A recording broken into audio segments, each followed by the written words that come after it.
মাননীয় স্পিকার, আপনাকে ধন্যবাদ। মহান জাতীয় সংসদে এই প্রথমবারের মতো বক্তৃতা দিতে পারছি এবং প্রথমবারের মতো নির্বাচিত হয়ে সংসদে আসতে পেরেছি বলে আমি মহান রাব্বুল আলামিনের দরবারে শুকরিয়া আদায় করছি। মাননীয় স্পিকার, আমি শ্রদ্ধাভরে স্মরণ করি মহান স্বাধীনতার ঘোষক শহীদ রাষ্ট্রপতি জিয়াউর রহমানকে, যার জন্য, যার পরিচয় দিয়ে, যার গঠন করা দলকে দিয়ে আমরা আজকে রাজনৈতিকভাবে, সামাজিকভাবে প্রতিষ্ঠিত হতে পেরেছি।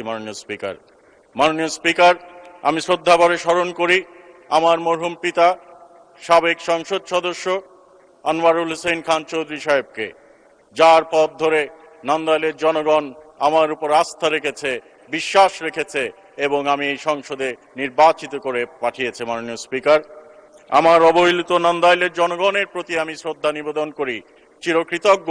তারা বারবার আমার পরিবারের প্রতি আস্থা রেখে এই মহান জাতীয় সংসদে প্রতিনিধিত্ব করার জন্য আমাকে এবং আমার পূর্বপুরুষদের এই মহান জাতীয় সংসদে পাঠিয়েছিল, সংসদ সদস্য নির্বাচিত করে। মাননীয় স্পিকার, নন্দাইলের একজন কৃষকের স্বপ্ন, একজন যুবকের স্বপ্ন, একজন শ্রমিকের স্বপ্নই আমার স্বপ্ন। মাননীয় স্পিকার, তাদের স্বপ্ন বাস্তবায়ন করার জন্য আমি ওয়াদাবদ্ধ, তাদের এলাকার উন্নয়নের জন্য আমি ওয়াদাবদ্ধ, প্রতিশ্রুতিবদ্ধ। মাননীয় স্পিকার, আমি তাদের নেতা নই, আমি তাদেরকে আশ্বস্ত করেছি আমি তাদের সেবক হয়ে, তাদের কর্মী হয়ে নন্দাইলের উন্নয়ন করতে চাই, তাদের পাশে থাকতে চাই। মাননীয় স্পিকার, আপনার মাধ্যমে সংশ্লিষ্ট মন্ত্রী মহোদয়কে জানাতে চাই, আমার এলাকায় প্রায় 1250 কিলোমিটার কাঁচা রাস্তা রয়েছে।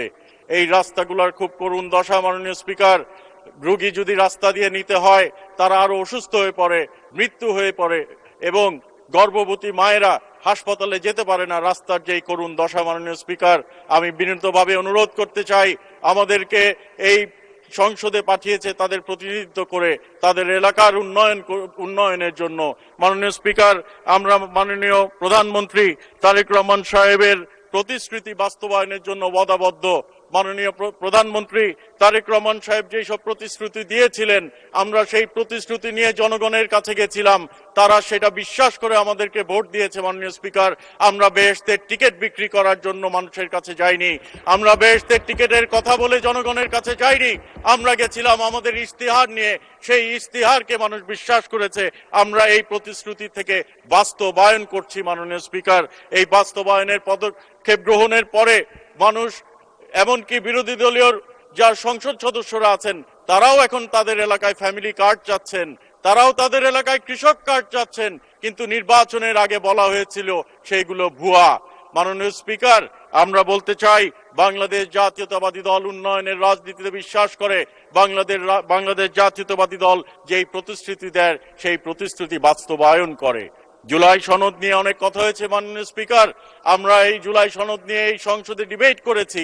আমি খুব স্পষ্টভাবে বলতে চাই, মাননীয় স্পিকার, জুলাই সনদ অবশ্যই মাননীয় প্রধানমন্ত্রী বলেছেন বাস্তবায়িত হবে, তবে যে এই জুলাই সনদ বাংলাদেশ জাতীয়তাবাদী দল দক্ষিণ প্লাজায় সই করেছিল, সেই জুলাই সনদ বাস্তবায়ন হবে। মাননীয় স্পিকার, এর মধ্যে কোনো ইফস এন্ড বাটস নাই। তবে যদি জনগণের দৃষ্টি অন্যদিকে ফিরাতে হয়, জনগণের দৃষ্টি ফিরানোর চেষ্টা করা হয়, অপচেষ্টা করা হয়, তাহলে সেটা হবে আত্মঘাতী। আওয়ামী লীগ যেভাবে, মাননীয় স্পিকার, 1971-কে নিজেদের দলের সম্পত্তি মনে করেছিল, কেউ যদি মনে করে জুলাই সনদ তাদের নিজস্ব সম্পত্তি, সেটি হবে ভুল, সেটি হবে আত্মঘাতী। বাংলাদেশের জনগণ সেটা মেনে নিবে না। মাননীয় স্পিকার, সেই জন্য আমি আহ্বান জানাতে চাই, আপনারা একত্রিত ভাবে কাজ করার কথা মুখে বলেন, মুখে মধু অন্তরে বিষ রেখে লাভ হবে না। মাননীয় স্পিকার, আমাদেরকে এগিয়ে যেতে হবে, বাংলাদেশকে নিয়ে এগিয়ে যেতে হবে। We do not want to stick with the past. We want to proceed with Bangladesh. We want to make a better future for our country, for the next generation. মাননীয় স্পিকার, সেই জন্য আমাদেরকে যদি একত্রিত ভাবে কাজ না করি, তাহলে খাল কেটে কুমির আনা হবে। মাননীয় স্পিকার, কাজেই আমি ওনাদেরকে দায়িত্বহীন কণ্ঠে এবং তাদেরকে আমি আহ্বান জানাতে চাই, যেন আমরা বিরোধিতার জন্য বিরোধিতা না করি। ডিবেট হবে, আপনাদের সংসদ সদস্যরা অনেকে বলেন ডিবেট করব, ডিবেট করেন, কিন্তু আমরা কোনো ন্যারেটিভ তৈরি যেন না করি যে বাংলাদেশ জাতীয়তাবাদী দল অথবা আপনাদের জোটের যে দলগুলো আছে তারা জুলাই সনদ নিয়ে কোনো বিতর্ক সৃষ্টি করছে। আজকে আমাদের মাননীয় সংসদ সদস্য মাননীয় প্রতিমন্ত্রী একটি উক্তি করেছেন যে আমাদের জুলাইয়ের সময় যে নিহত হয়েছিলেন, শহীদ হয়েছিলেন, সেই সংখ্যা নিয়ে। মাননীয় স্পিকার, ৭১-এর ৩০ লক্ষ, ৩ লক্ষ নিয়ে এখনো বিতর্ক চলছে। আমরা জুলাইকে নিয়ে বিতর্ক করতে চাই না। ৫০ বছর, ১০০ বছর পরে এই জুলাইয়ের শহীদদেরকে নিয়ে আমরা কোনো বিতর্ক রেখে যেতে চাই না মাননীয় স্পিকার। যেটা আমাদের বাস্তব সেটাই যেন আমরা, মাননীয় স্পিকার একটু সময় বাড়িয়ে দিবেন, আপনার এলাকার পাশের লোক মাননীয় স্পিকার। জুলাই সনদ নিয়ে, জুলাই নিয়ে আমরা কোনো বিতর্ক রেখে দিতে চাই না মাননীয় স্পিকার।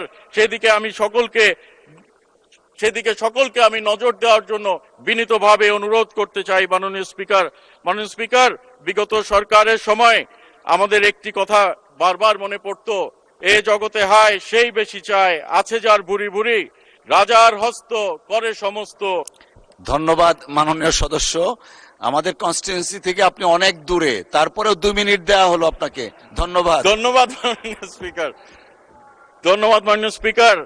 কাঙালের ধন চুরি করতে করতে এমন পর্যায়ে চলে গেছিল তারা মাননীয় স্পিকার, তাদেরকে দেশ ছেড়ে পালাতে হয়েছে। গোটা সংসদ, তথাকথিত ক্যাবিনেট এবং কি প্রশাসনের কিছু লোকদেরকে নিয়ে মাননীয় স্পিকার, আঞ্চলিক ভাষায় বলতে হয় তারা ভাগছে, দেশ থেকে পালায় গেছে মাননীয় স্পিকার। এমন পরিণতি যেন আমাদের না হয় সেই দিকে আপনাদেরকেও এই দিকে খেয়াল রাখতে হবে। আপনারা তালি দিচ্ছেন, কথাটা শেষ করতে দেন। আপনাদেরও পরিণতি যেন এরকম না হয় সেদিকে খেয়াল রাখতে হবে। খাল কেটে কুমির আনবেন না, এমন কাজ করবেন না যেন বাংলাদেশের জনগণ আবার সেই ফ্যাসিস্টরা মাথাচাড়া দিয়ে উঠতে পারে। কাজেই আপনাদেরকে সেদিকে খেয়াল রাখতে হবে এবং আমাদেরকে, মাননীয় speaker, Bangladesh should be a super power. আমাদের মাননীয় প্রধানমন্ত্রী সেই দিকে এগোচ্ছেন, কাজ করে যাচ্ছেন, অক্লান্ত পরিশ্রম করছেন। আমরা দেখেছি অতীতে ভিভিআইপি মুভমেন্টের সময় রাস্তা ঘন্টার পর ঘন্টা বন্ধ করে রাখা হতো, রুগী অ্যাম্বুলেন্স দিয়ে যেতে পারত না, শিশুরা স্কুলে দেরিয়ে যেত, বাচ্চারা, ব্যবসায়ীরা ব্যবসা করতে রাস্তায় ঘন্টার পর ঘন্টা অপেক্ষা করতে হতো। মাননীয় স্পিকার, আমাদের মাননীয় প্রধানমন্ত্রী তারেক রহমান সেই প্রথা ভেঙে দিয়েছেন। নিজে এখন সিগন্যালে দাঁড়ান। এই প্রথাগুলা যে গঠন হয়েছে, এই প্রথাগুলা যে তিনি করছেন সেগুলা যেন অব্যাহত রাখে, সেই জন্য আমাদেরকেও তাকে সহযোগিতা করতে হবে। মাননীয় প্রধানমন্ত্রী একা চেষ্টা করলে হবে না, সামগ্রিকভাবে we need to work as a team to build Bangladesh. We need to work as a team for the betterment of our country and for the betterment of democracy. Mr. Speaker, আমি আর বক্তব্য বিলম্ব করতে চাই না। So I appeal to the honorable members of the opposition in parliament, let us be united, let us build the country, let us work for the betterment of the country. And Thank you very much indeed. Thank you very much indeed. Thank you.